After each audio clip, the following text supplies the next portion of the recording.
I'm standing in the cereal aisle of a Whole Foods in Portland when I hear my own voice confessing to murder.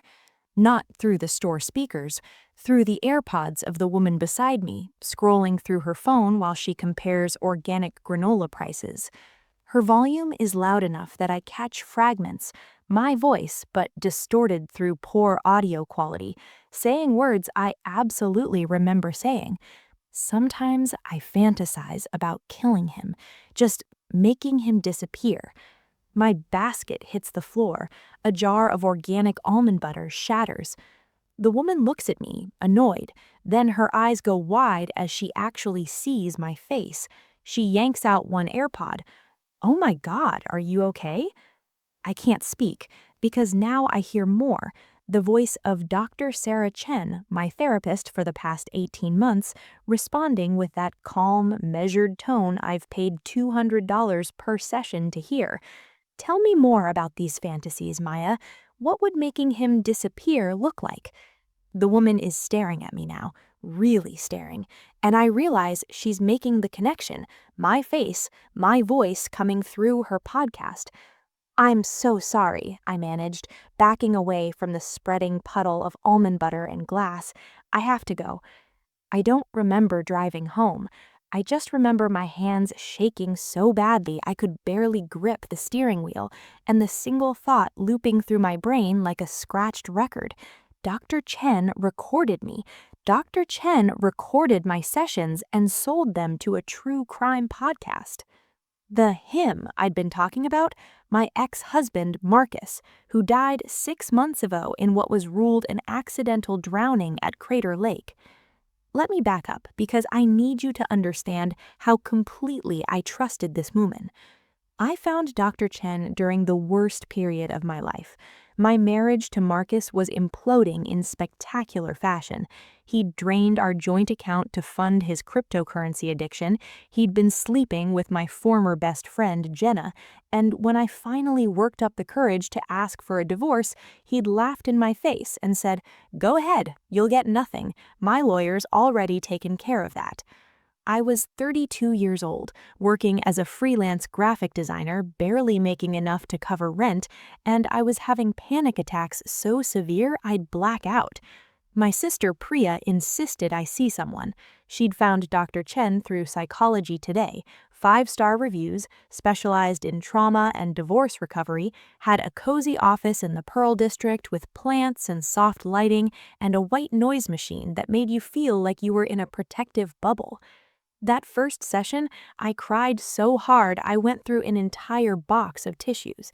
Dr. Chen just sat there, patient and understanding, with this way of nodding that made you feel like everything you said was valid and important. She had this slight accent. She'd grown up in Vancouver, and she wore these beautiful silk scarves and always smelled like jasmine tea. "Maya," she'd said at the end of that first session, "you've been through something truly traumatic. What Marcus did, the financial abuse, the infidelity, the manipulation, that's not a reflection of your worth. We're going to work through this together." I saw her every week after that, sometimes twice a week when things got really bad. I told her everything, and I mean everything. I told her about finding the texts between Marcus and Jenna, how I'd thrown up in the bathroom at work when I read the details of what they'd done in my bed. I told her about the night I'd driven to the coast and stood at the edge of a cliff, wondering if it would hurt. I told her about my childhood, about my dad leaving when I was 7, about the eating disorder I'd hidden from everyone in college. And yes, I told her about the fantasies. Because when you're married to someone who's systematically destroying your life and laughing while he does it, when he's telling your family you're crazy and unstable, when he's threatening to ruin your professional reputation if you don't behave, your mind goes to dark places. Not because you're a bad person, because you're human and desperate and trapped. Sometimes I fantasize about killing him, just making him disappear. I'd told Dr. Chen maybe 4 months into our sessions, my face was hot with shame. Just making him disappear.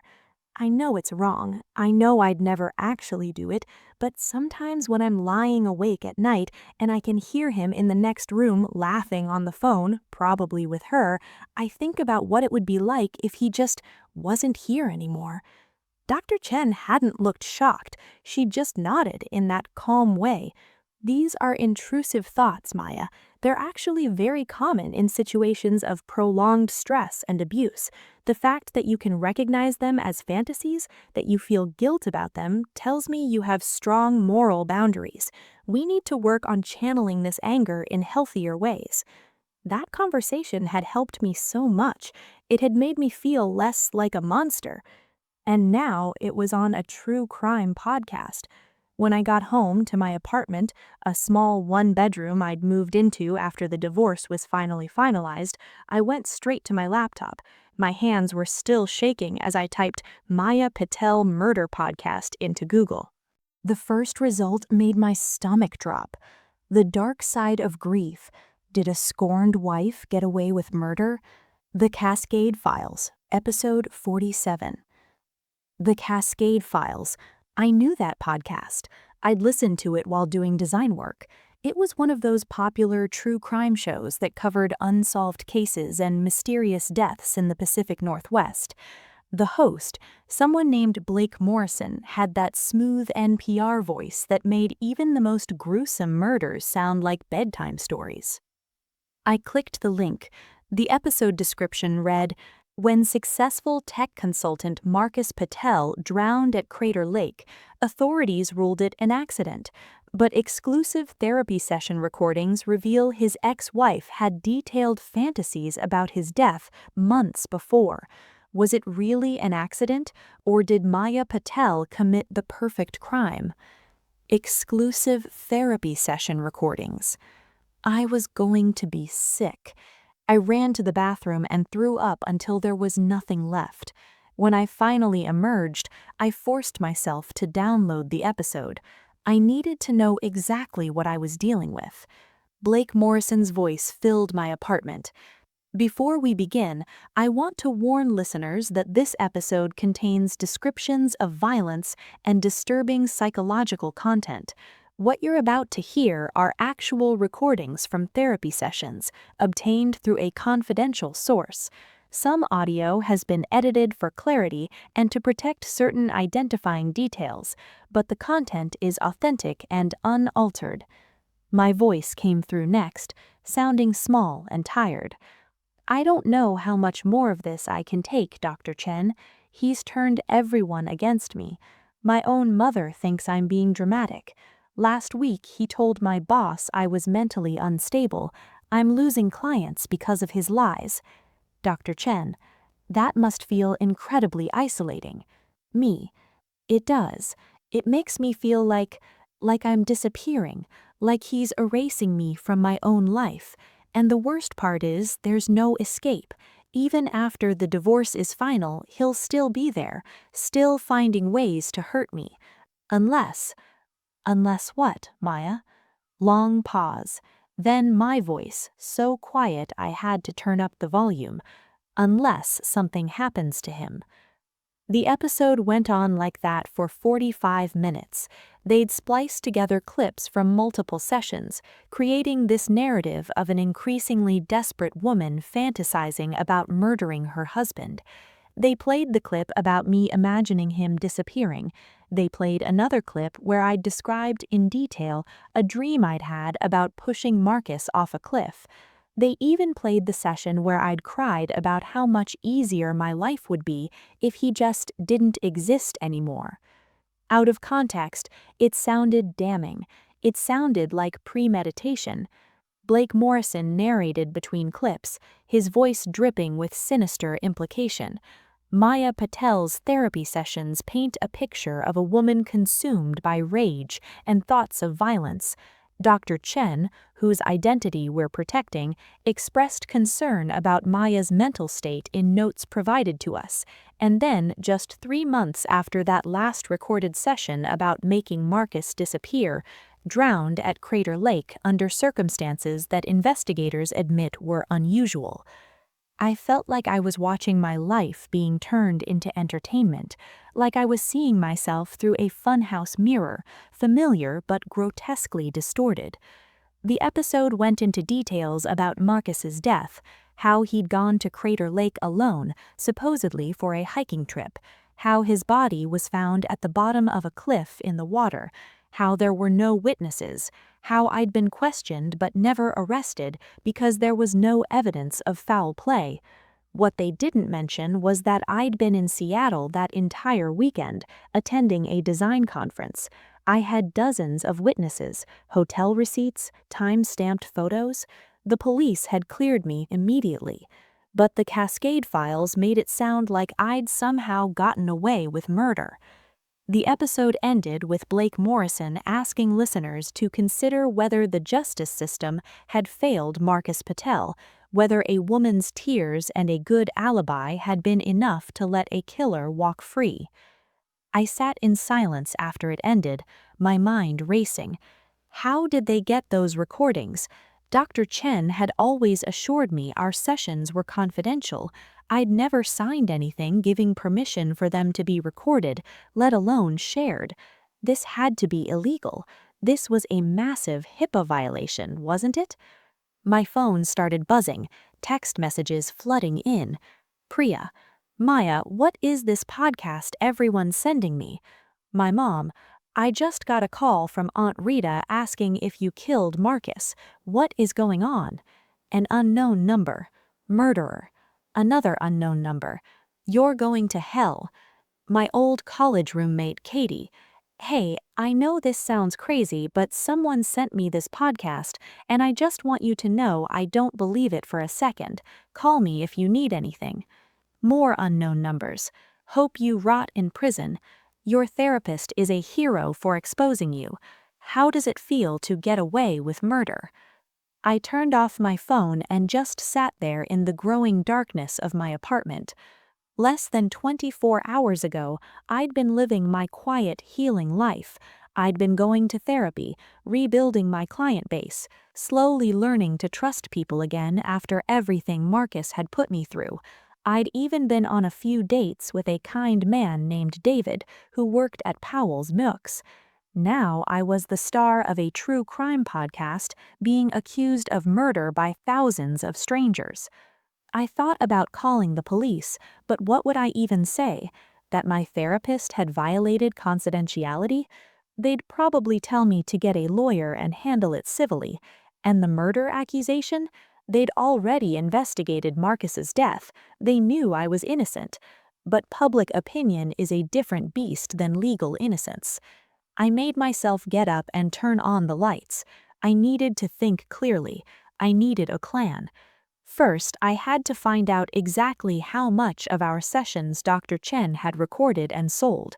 This podcast episode was 45 minutes long, but I'd seen her for 18 months. That was, I did the math, roughly 72 sessions. How many hours of my private thoughts and traumas were out there? Second, I needed to understand why. Dr. Chen had seemed so genuine, so caring. Why would she do this? And third, and this is the question that made my skin crawl, who else had she done this to? I opened my laptop again and started searching for the Cascade Files' other episodes. As I scrolled through their catalog, certain titles jumped out. The Nurse Who Fantasized About Euthanizing Patients, Episode 32. Intrusive Thoughts or Premeditation Inside the Mind of a Suspected Arsonist, Episode 28. A Mother's Dark Confession, Did Postpartum Depression Lead to Murder? Episode 41.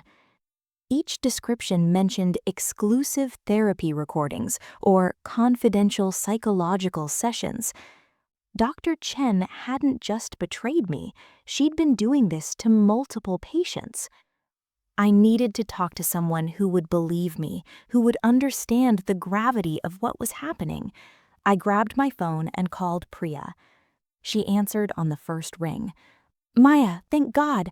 I've been freaking out. What is this podcast? Is it real? The recordings are real, I said, my voice breaking. But Priya, I didn't kill Marcus. You know I didn't. I was in Seattle when he died. The police know I was in Seattle." "Of course I know you didn't kill him," Priya said fiercely. "That's not even a question. But Maya, your therapist recorded you? Is that even legal?" "No, it's absolutely not legal. HIPAA laws exist for exactly this reason. But Priya, I think it's worse than just me. I think she's been recording multiple patients and selling their sessions to this podcast." Silence on the other end.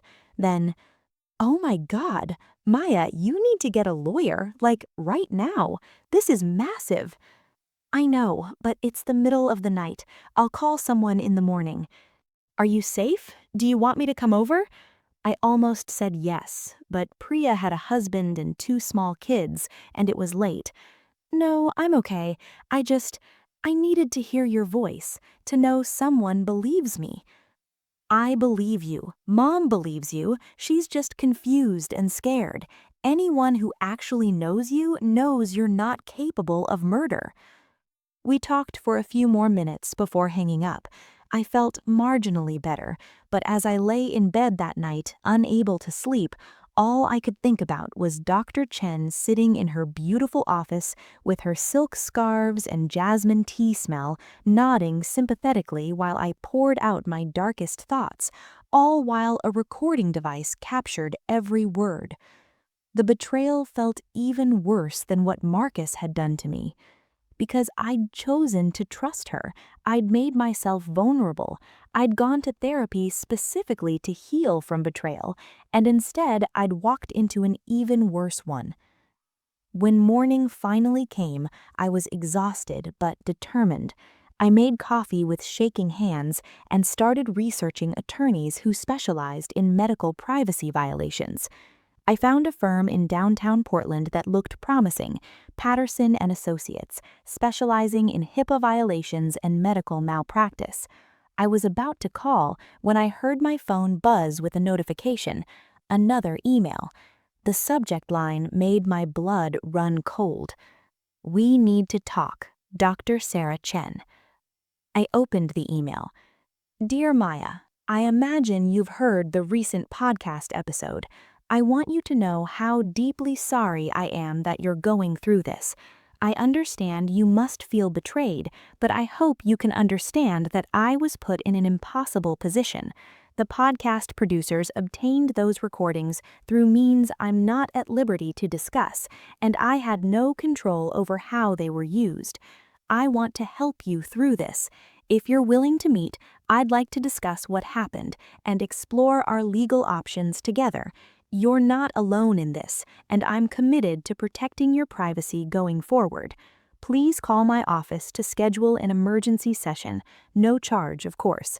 With deep concern for your well-being, Dr. Sarah Chen." I read it 3 times, my anger building with each pass. She was sorry I was going through this? She had no control over how the recordings were used? She wanted to help me explore legal options together? The audacity was breathtaking. She'd recorded me without consent, sold those recordings to a true crime podcast, and now she was positioning herself as my ally, offering me a free therapy session like that made everything okay? I took a screenshot of the email and forwarded it to Priya with the message, "Evidence of gaslighting, Exhibit A." Then I called Patterson and Associates. The receptionist connected me with an attorney named Michael Brennan, who agreed to meet me that afternoon.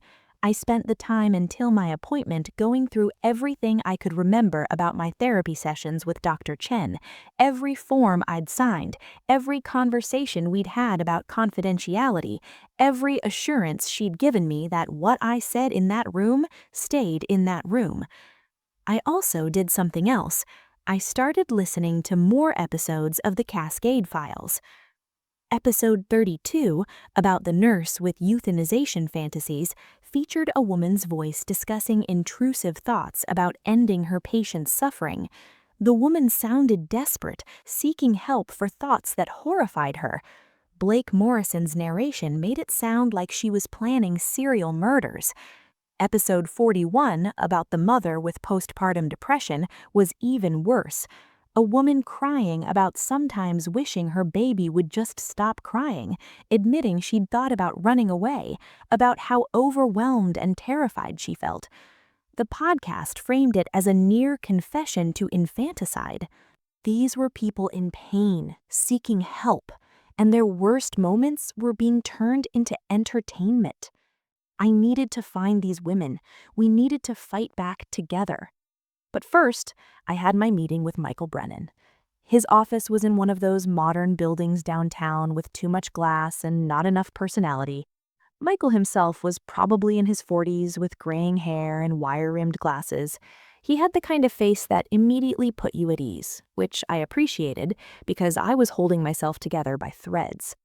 I told him everything: the therapy, the recordings, the podcast, the harassment I was now receiving. I showed him Dr. Chen's email. Michael listened without interrupting, occasionally jotting notes. When I finished, he sat back in his chair and let out a long breath. Maya, what happened to you is a clear violation of HIPAA regulations, therapist-patient privilege, and possibly several state laws regarding consent to recording. This is an open and shut case of privacy violation. Relief flooded through me. So I can sue her? You can absolutely sue her, and you should. But I need to be honest with you. These cases can take years, and they're emotionally draining. The process of proving damages, going through depositions, potentially going to trial, it's not easy. I don't care how hard it is. She can't get away with this. Michael nodded approvingly. Good. That's the attitude you'll need. Now, I want to send a cease and desist letter to Dr. Chen immediately, demanding she turn over all recordings she has of your sessions and provide documentation of any sales or distributions. We'll also need to send one to the Cascade Files and their network, demanding they remove the episode and any promotional materials featuring your voice or information. What about criminal charges? This has to be illegal. It is, but prosecution would be up to the district attorney's office, and frankly, they're often reluctant to pursue these cases unless there's overwhelming public pressure or multiple victims. However, he leaned forward, if you're right that Dr. Chen has been doing this to other patients, and we can identify them and get them to join the suit, that changes everything. A pattern of behavior, multiple victims, that gets attention. How do I find them? That's tricky. We can't access Dr. Chen's patient records. That would be its own violation. But if you can listen to those podcast episodes and identify anyone from contextual details, reach out to them, get them to join our case. That would be powerful. I left Michael's office with a purpose. He was going to file the paperwork and send the cease and desist letters. My job was to find the other victims. I spent the next week doing nothing but listening to the Cascade Files episodes. I took notes on every detail mentioned: locations, jobs, ages, family situations. The podcast tried to obscure identifying information, but they weren't always careful. The nurse episode mentioned she worked in the oncology ward of a hospital in Eugene. There were only 2 major hospitals in Eugene with oncology wards. The postpartum depression episode mentioned the woman had twins and lived near Forest Park. That narrowed it down significantly. I also noticed something else. All the episodes featuring exclusive therapy recordings had been released in the past 2 years. All of them credited the recordings to a confidential source in the mental health community. They had to be talking about Dr. Chen. I started reaching out. First, I posted in local Portland Reddit communities, carefully worded, "Has anyone else had therapy sessions appear on true crime podcasts without consent?" Looking to connect with others who've experienced privacy violations. The post got removed by moderators almost immediately. No doxing or personal information, the message said. I tried a different approach. I found Facebook groups for therapy trauma, for survivors of professional abuse, for people who'd been featured in true crime media without consent. I posted in all of them, vague enough not to get deleted, but specific enough that the right people would recognize their situations. And people started responding. The first message came from a woman who identified herself only as K. "Was your therapist in Portland? Pearl District office? Because mine was, and I heard myself on that podcast talking about my intrusive thoughts after my husband's affair. They made it sound like I was planning to kill him. I wasn't. I was just hurting. I know exactly what you mean, I said. And now those thoughts are on a podcast with millions of listeners, and people are sending me death threats, and my ex-husband is threatening to use it to limit my custody of my kids because I'm mentally unstable and violent. Her voice cracked. I trusted her. I paid her to help me, and she sold my pain to a podcast. I have a lawyer. We're building a case. If you want to join, if you want to fight this, yes, Catherine said immediately, whatever it takes. Over the next 2 weeks, 3 more women came forward. Rachel, whose postpartum depression had been turned into that episode about a mother's dark confession. Melissa, whose grief over her brother's suicide had been twisted into speculation about whether she'd helped him do it. And Jennifer, whose complicated feelings about her abusive father's terminal illness had been presented as evidence she'd poisoned him. We were 5 women, all betrayed by the same therapist, all featured on the same podcast. Michael Brennan was thrilled in the professional attorney sense. This is exactly what we need, he said when we all met in his conference room. A class action lawsuit against Dr. Chen and potentially against the Cascade Files and their network for knowingly using illegally obtained recordings. But as we sat around that conference table, sharing our stories, I realized something that made my stomach turn. The details were too specific. The way the podcast episodes were structured, the exact quotes they'd used, someone had carefully selected the most damaging, most sensational moments from our sessions. This wasn't just Dr. Chen's secretly recording and then selling recordings. Someone had gone through hours of therapy sessions, found the worst moments, and packaged them for maximum dramatic impact. This was deliberate, calculated exploitation. We need to find out who's behind this, I said. Who at the Cascade Files is choosing these stories? Who's editing them? Because they're complicit in this too. Jennifer, who worked in media relations, nodded. I can help with that. Let me do some digging into the podcast's production team. We all exchanged numbers and email addresses, promising to stay in touch and share any information we found. As we were leaving, Catherine pulled me aside. Maya, can I ask you something? Your episode, the one about Marcus dying, did you ever figure out what actually happened to him? I frowned. What do you mean? He drowned. It was an accident. But they said the circumstances were unusual. What did they mean by that? I'd been trying not to think about that, actually. The police had ruled it accidental, and I'd been so relieved to not be a suspect that I hadn't pushed for details. I don't know, I admitted. The detective just said there were some things that didn't quite add up, but not enough to call it anything other than an accidental drowning. Catherine looked uncomfortable. It's probably nothing, but in my episode, they mentioned my ex-husband being in a car accident shortly after our separation. They made it sound suspicious, like maybe I'd tampered with his car. But Maya, I didn't even know he'd been in an accident until I heard the podcast. No one told me. I looked it up after, and it was real. He'd crashed his car, said his brakes failed, but it was investigated and ruled mechanical failure. A cold feeling was spreading through my chest. What are you saying? I'm saying, what if the podcast isn't just exploiting our therapy sessions? What if they're creating narratives that don't exist? What if they're connecting dots that shouldn't be connected? I drove home in a daze. When I got there, I immediately pulled up everything I could about Marcus's death. The news articles were sparse. Local man dies in Crater Lake drowning was the biggest headline, and it was buried in the local section. The article mentioned Marcus Patel, 34, had been found deceased at Crater Lake. Authorities believed he'd slipped on wet rocks and fallen into the water. An autopsy showed drowning as cause of death, with evidence of a head injury consistent with a fall. The article mentioned he was recently divorced. That was it. Nothing about unusual circumstances, nothing suspicious. So why had the Cascade Files made it sound like a murder mystery? I called the Crater Lake County Sheriff's Department and asked to speak to whoever had investigated Marcus's death. After being transferred 3 times, I finally got a Detective Martinez on the line. Ms. Patel, we went over all of this when it happened, Detective Martinez said, sounding tired. Your ex-husband's death was thoroughly investigated. There was no evidence of foul play. I know, I'm not questioning that. I'm calling about something else. The podcast that covered his death, the Cascade Files, they mentioned unusual circumstances. What were they referring to? A pause. What podcast?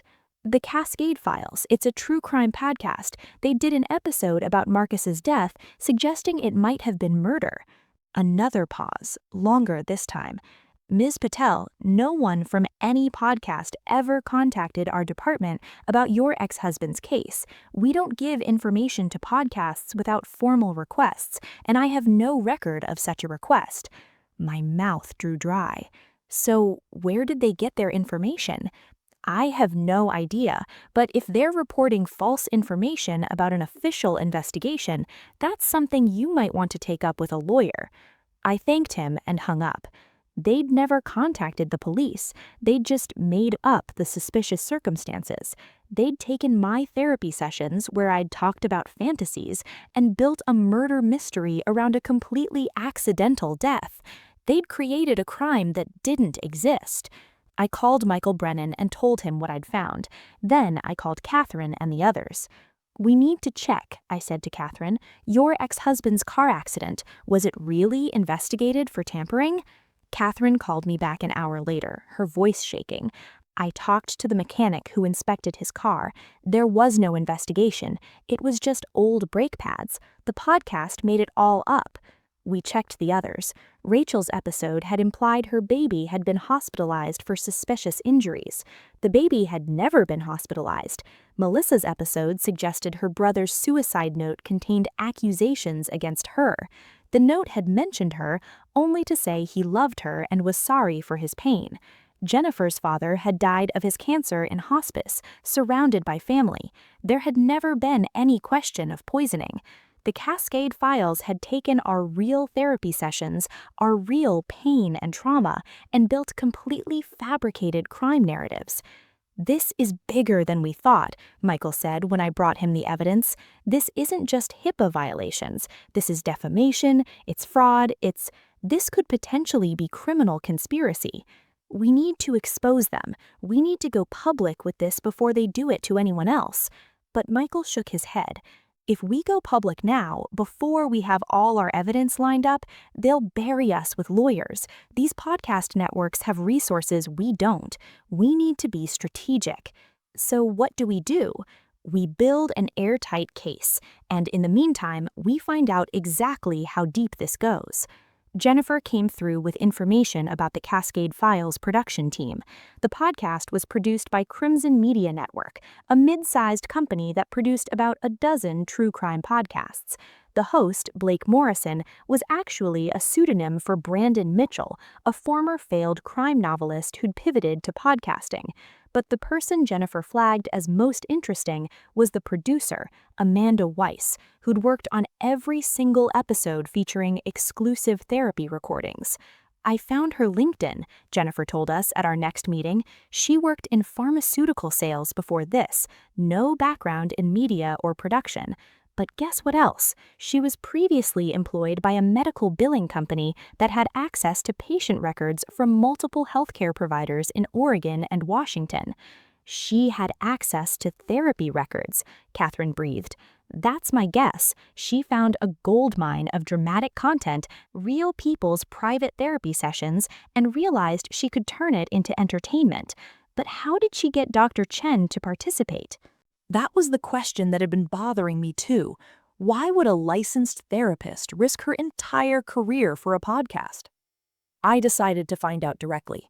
Against Michael's advice, and I knew it was stupid, but I was beyond caring, I sent Dr. Chen an email. I'll take that meeting you offered.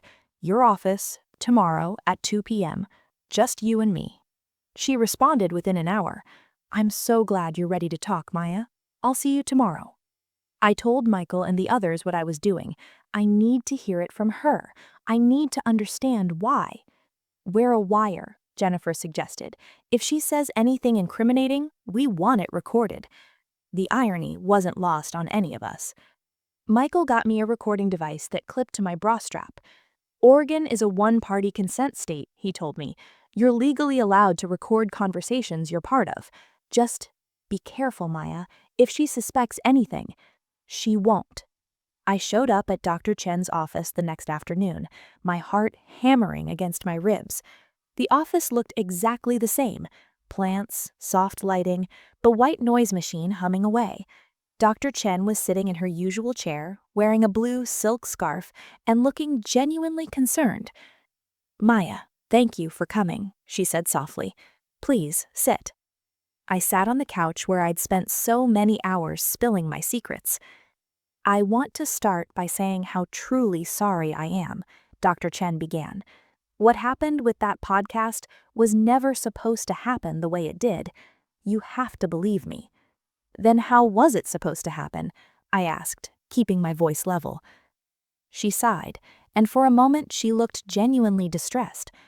"A few years ago, I was approached by someone from Crimson Media Network. They were looking for real therapeutic content for a podcast about mental health and recovery. They said it would be anonymous, educational, meant to help reduce stigma." "You're talking about Amanda Weiss." Her eyes widened slightly. "You've done your homework. Why did you agree to record your patients?" "I didn't initially, but Maya, you have to understand, I was in a desperate financial situation. My husband had medical expenses from his cancer treatment that insurance didn't cover. We were drowning in debt. Amanda offered me money, a lot of money, for anonymous recordings that she promised would be used ethically." "Ethically," I repeated flatly. "I never meant it to become what it became. The first few recordings I provided were generic, nothing identifying. But then Amanda wanted more dramatic content. She wanted the really difficult sessions, the ones where patients talked about dark thoughts or violent fantasies. She said it would help people understand the reality of mental health struggles." "And you believed her?" Dr. Chen's face crumpled. "I wanted to believe her, and I needed the money.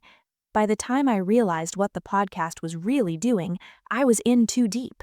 Amanda had recordings of me discussing the arrangements, evidence of payments. She threatened to report me to the licensing board if I tried to back out." "So you were being blackmailed," I said. "Yes." "And how many patients did you record?" She looked down at her hands. 17. 17? My God. "Did you know what happened to Marcus? Did you know they'd turn his accidental death into a murder story?" "No, Maya, I swear, I didn't know about any of that until after the episodes aired. Amanda edited everything herself. I just provided the raw recordings. I had no idea she was fabricating crime narratives." I wanted to believe her. Some small part of me that still remembered the kind woman who'd helped me through panic attacks wanted to believe she was a victim too.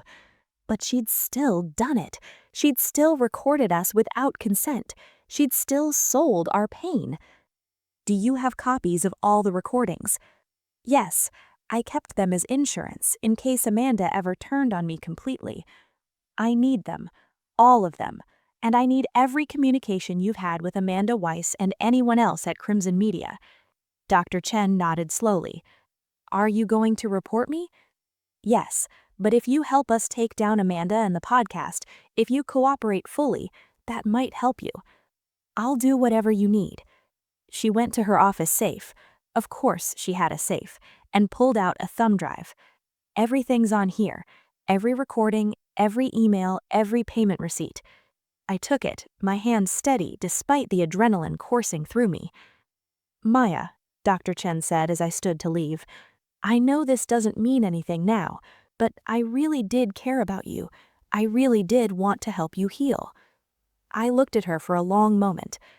"The worst part is you did help me. Before all this, you actually did help me process my trauma, and that's what makes this so much worse. You knew how vulnerable I was. You knew what Marcus had done to me, how hard it was for me to trust anyone, and you used that." Her eyes filled with tears. But I didn't stay to watch her cry. I drove straight to Michael's office and handed him the thumb drive. We have everything. Michael plugged it into his computer, and we spent the next 3 hours going through the files. Recordings of therapy sessions from 17 different patients, email chains between Dr. Chen and Amanda Weiss discussing which sessions had the best content, payment records showing Dr. Chen have received over $150,000 over 2 years. But the most damning evidence was an email from Amanda to Dr. Chen, sent just a week before my episode aired. The Maya Patel story is perfect. Dead ex-husband, months of violent fantasies on tape, and she had means and opportunity. I'm building the episode around the murder angle. Even though cops ruled it accidental, our listeners will love playing detective. Plus, controversy drives downloads. You'll get your bonus for this one. She knew, I said, staring at the screen. She knew it was an accidental death, and she deliberately framed it as murder anyway. Michael was already typing. This is fraud, defamation, and conspiracy. Maya, we're not just suing them. I'm taking this to the DA's office. This is criminal. Over the next few weeks, everything happened fast. Michael filed a class action lawsuit on behalf of all 17 patients Dr. Chen had recorded. We went public with our story, and suddenly we weren't just podcast victims, we were national news. Therapy sessions sold to true crime podcast was the headline in the New York Times. The ethics of true crime when entertainment becomes exploitation ran in the Washington Post. Therapists secretly recorded patients for profit topped Reddit for 2 days straight. The Cascade Files tried to defend themselves at first. Blake Morrison, Brandon Mitchell, released a statement claiming they'd believed all their sources were legitimate and legal. Crimson Media Network suspended the podcast pending investigation. But then the Oregon Attorney General's office announced they were pursuing criminal charges against both Dr. Chen and Amanda Weiss for wire fraud, conspiracy, and violation of medical privacy laws. Dr. Chen accepted a plea deal. She surrendered her license, agreed to cooperate fully with prosecutors, and pled guilty to multiple counts of violating patient confidentiality. She was sentenced to 18 months in prison and ordered to pay restitution to all 17 victims. Amanda Weiss went to trial. Jennifer, Catherine, Rachel, Melissa, and I all testified. We sat in that courtroom and described what it felt like to hear our private pain turned into entertainment for millions of strangers. We showed evidence of the harassment we'd received, the death threats, the damage to our reputations and relationships. The jury deliberated for less than 4 hours. Amanda Weiss was found guilty on 14 counts of wire fraud, conspiracy, and defamation. She was sentenced to 5 years in federal prison. Crimson Media Network settled our civil lawsuit for an undisclosed amount, but I can tell you it was enough that none of us would have to worry about money for a long time. They also issued a public apology and pulled every episode of the Cascade Files from all platforms. Blake Morrison, Brandon Mitchell, disappeared from public life. I heard through Jennifer that he'd moved to Arizona and was working in insurance sales. But here's the thing about trauma. You don't just get over it because you win in court. For months after everything was settled, I'd have panic attacks in random places, at the grocery store, in my car. Once at a friend's wedding, I had to lock myself in a bathroom stall because I overheard someone mention true crime podcasts. I found a new therapist after extensive research and written assurances about recording policies. Her name is Dr. Yolanda Martinez, and she specializes in trauma from professional betrayal. It took me 6 sessions before I could say anything vulnerable than, "I'm feeling anxious today." Trust is something you build back slowly, Dr. Martinez told me. You don't have to rush it. You don't have to pretend you're over this. The other women from the lawsuit became some of my closest friends. We formed a support group that met twice a month. We called it the Survivors Club, which Catherine said sounded like we'd been through a zombie apocalypse. I mean, in a way, we did survive people trying to eat us alive, just with downloads instead of teeth, Rachel pointed out. Humor helped. It was dark humor, sure, but it helped. We also turned our anger into action. Jennifer used her media connections to start a nonprofit called Therapy Transparency Now that advocated for stricter regulations on therapist recording policies and better enforcement of HIPAA violations. Catherine became a spokesperson for patient rights. Melissa started a podcast, ironically, about ethical storytelling and media exploitation. I went back to graphic design, but I also started speaking at conferences about privacy, consent, and the dark side of true crime entertainment. I told our story over and over to audiences of journalists, podcasters, therapists, and students. Some people got it immediately, others pushed back, arguing that true crime was harmless entertainment, that we were being too sensitive, that Amanda Weiss was just one bad actor in an otherwise ethical industry.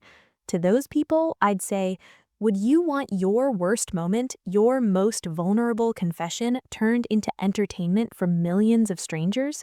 Would you want people debating whether you're a murderer because you once had an intrusive thought? That usually shut them up. About a year after everything ended, I got a message on LinkedIn from a woman named Caroline Burke.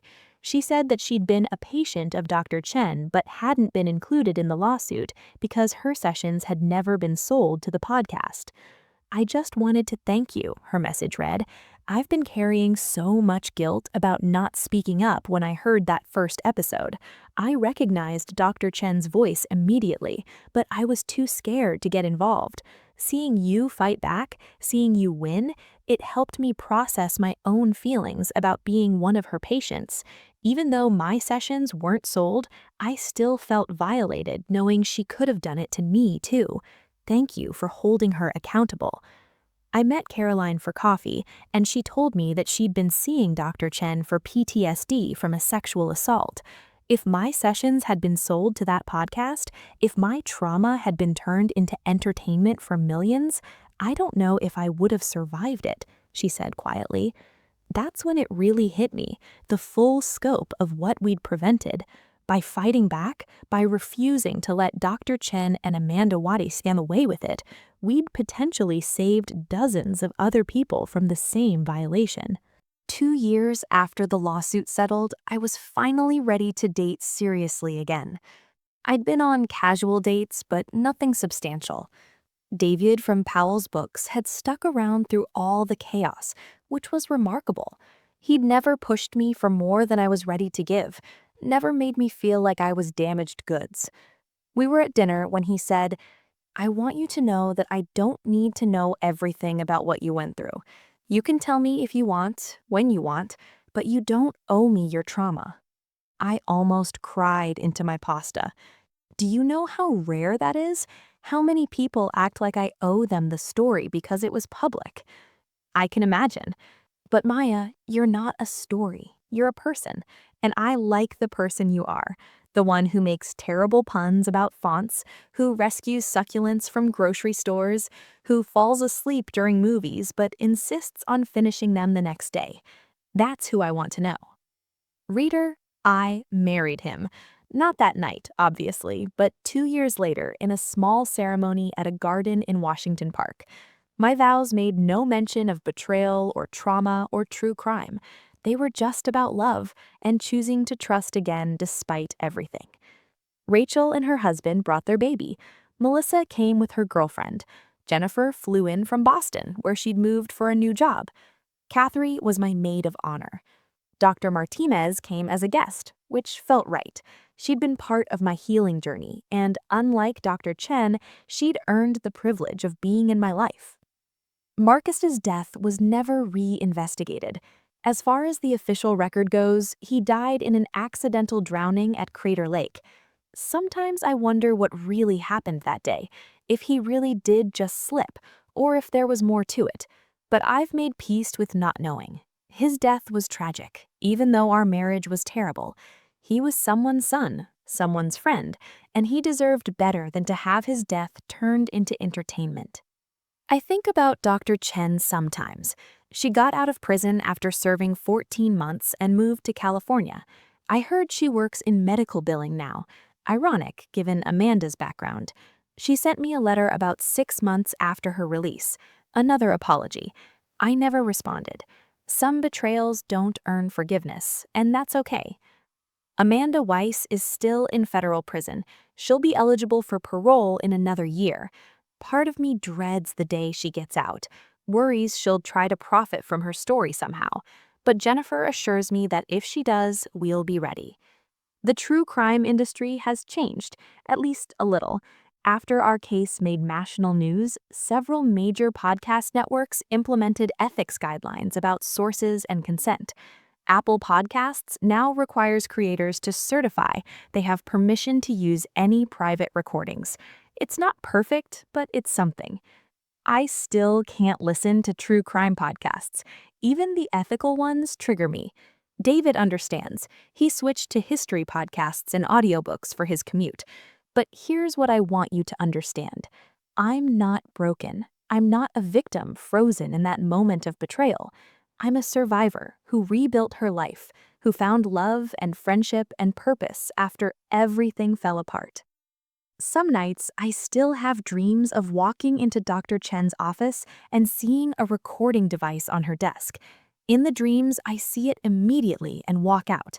I get to protect myself before the damage is done. When I wake up from those dreams, David holds me and reminds me that I did protect myself, just not in the way I wish I could have.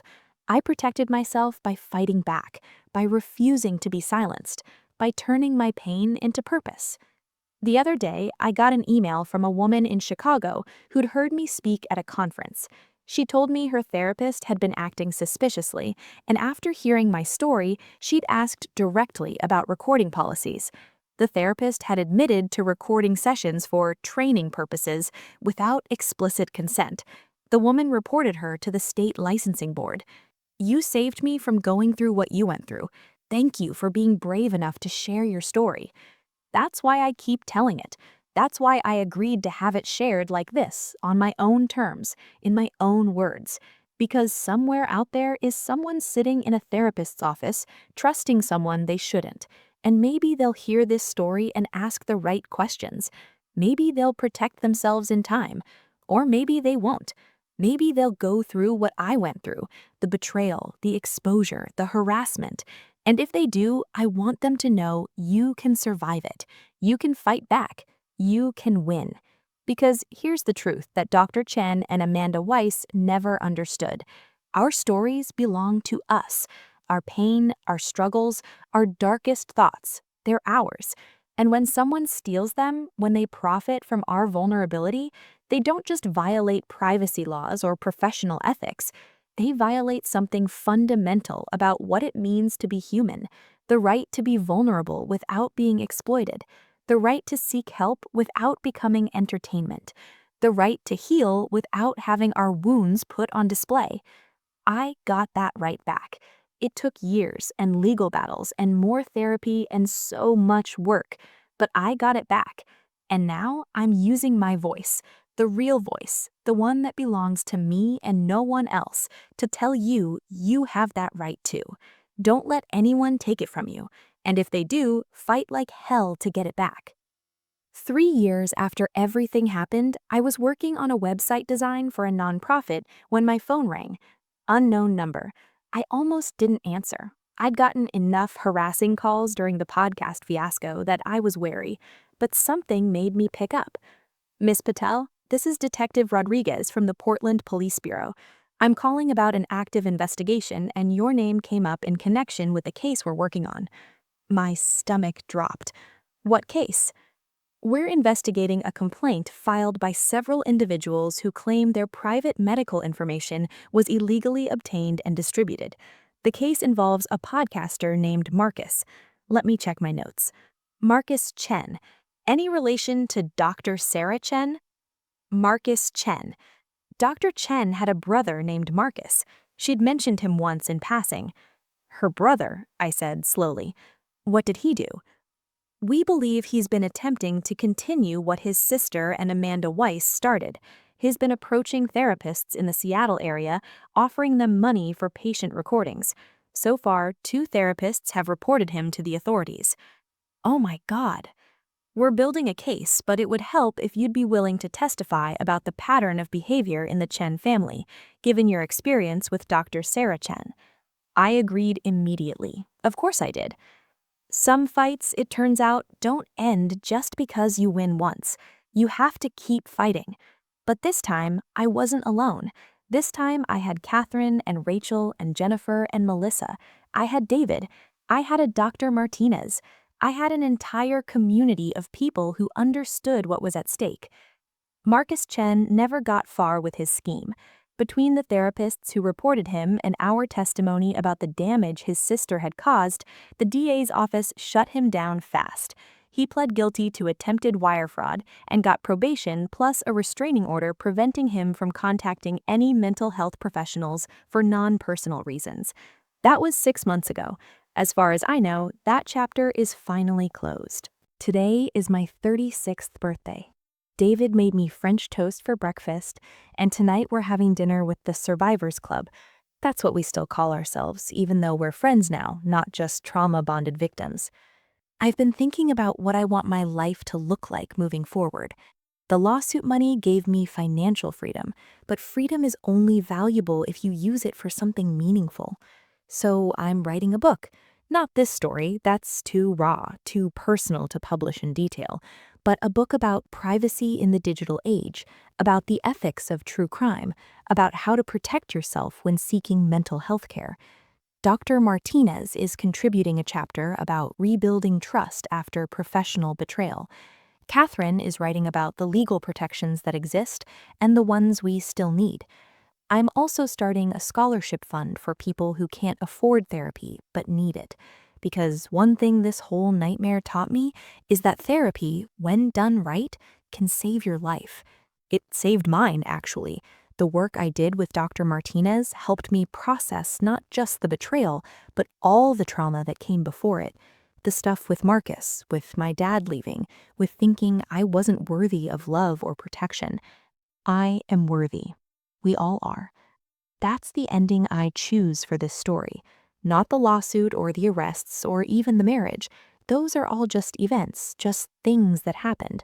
The real ending is me, right now, sitting at my desk with coffee going cold beside me, choosing to trust myself, choosing to believe that I can share my story without being consumed by it, choosing to believe that the world has more good therapists than bad ones, more ethical storytellers than exploitative ones, choosing to believe that healing is possible, even after the worst betrayal.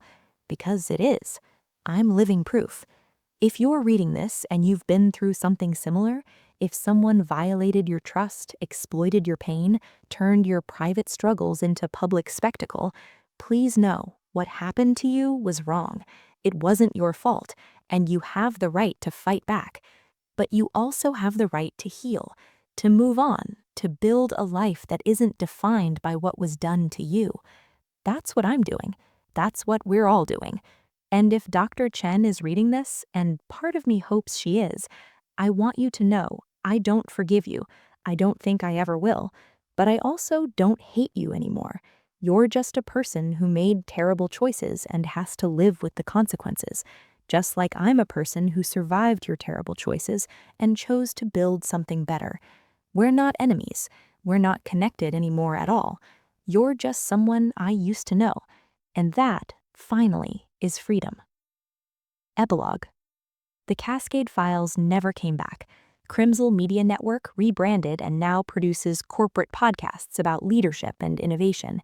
Blake Morrison, Brandon Mitchell, did try to write a book about the scandal, but no publisher would touch it. I heard he self-published under a pseudonym and sold maybe 200 copies. Amanda Weiss denied parole. She'll serve her full sentence.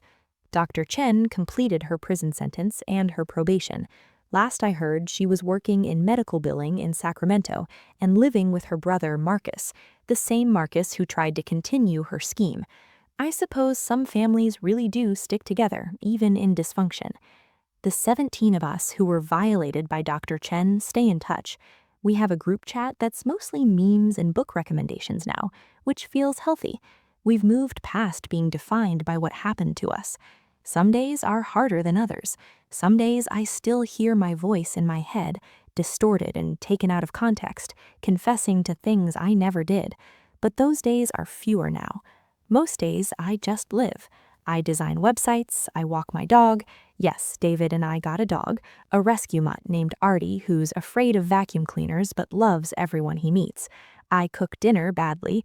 I laugh with friends. I see Dr. Martinez every other week. I love my husband. I work on my book. I'm just Maya, not a victim, not a survivor, not a podcast episode. Just me. And my story, it belongs to me now. Finally.